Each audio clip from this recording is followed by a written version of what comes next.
Hello everyone, welcome to my channel.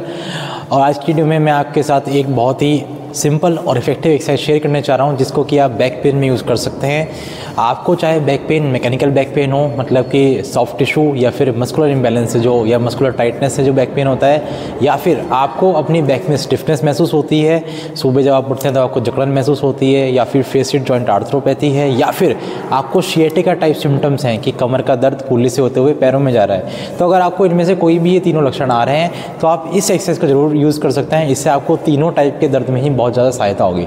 तो आइए start करते हैं प्रैक्टिकल डेमोन्स्ट्रेशन के साथ। तो अब इसके लिए करना क्या है, मान लेते हैं एग्जांपल के तौर पे कि जो पेशेंट है उसको अपने बैक के लेफ़्ट एरिया में पेन है और वो लेफ़्ट एरिया का पेन बैक बटक्स तक आता है, तो हम लेफ़्ट साइड को अफेक्टेड साइड मानते हैं। तो अब करना क्या है, जो भी साइड अफेक्टेड है उसको आपको ऊपर की तरफ लेना है, इस तरह साइड लाइन में।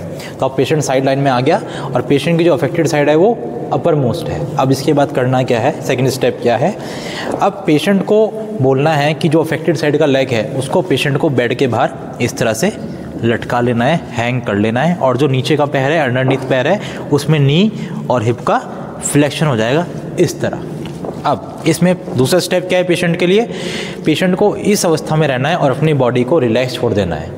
जब पेशेंट इस अवस्था में रह के अपनी बॉडी को रिलैक्स छोड़ देगा तो ऑटोमेटिकली जितने भी मस्कुलर एरियाज़ हैं, मसल्स हैं जो अफेक्टेड हैं, वो ऑटोमेटिकली स्ट्रेच पोजीशन में आ जाएंगी। उसके बाद पेशेंट को अपना सिर घुमाते हुए, रोटेट करते हुए सीलिंग मतलब छत की तरफ देखना है, जिससे कि पेशेंट का ट्रंक का एरिया, शोल्डर और नेक का एरिया रोटेट हो जाएगा towards the opposite side, away from the back area, away from the trunk. इस पोजीशन को ही पेशेंट को थोड़ी देर मेंटेन करके रखना है। अब थर्ड स्टेप क्या है, पेशेंट को क्या करना है, पेशेंट को सांस भरते हुए, ब्रीद इन करते हुए अपने अफेक्टेड साइड के पैर को हल्का सा ऊपर इस तरह से उठाना है और यहाँ होल्ड करके रखना है और पेशेंट को सांस भरनी है। अब धीरे धीरे सांस छोड़ते हुए पेशेंट को अपना पैर इस तरह से ज़मीन की तरफ नीचे छोड़ देना है ऐसा, और फिर से अपनी बॉडी को रिलैक्स कर लेना है। अगेन सांस भरते हुए पैर को ऊपर उठाना है, बस इतना ही, ज़्यादा नहीं, सिर्फ इतना होल्ड करके रखना है। अब धीरे धीरे सांस छोड़ते हुए पैर को नीचे और छोड़ देना है और छत की तरफ देखना है। ऐसा करने से होगा क्या, जो भी आपकी इरेक्टर स्पाइने का लोअर कंपार्टमेंट है मसल्स का, उसमें स्ट्रेचिंग होगी।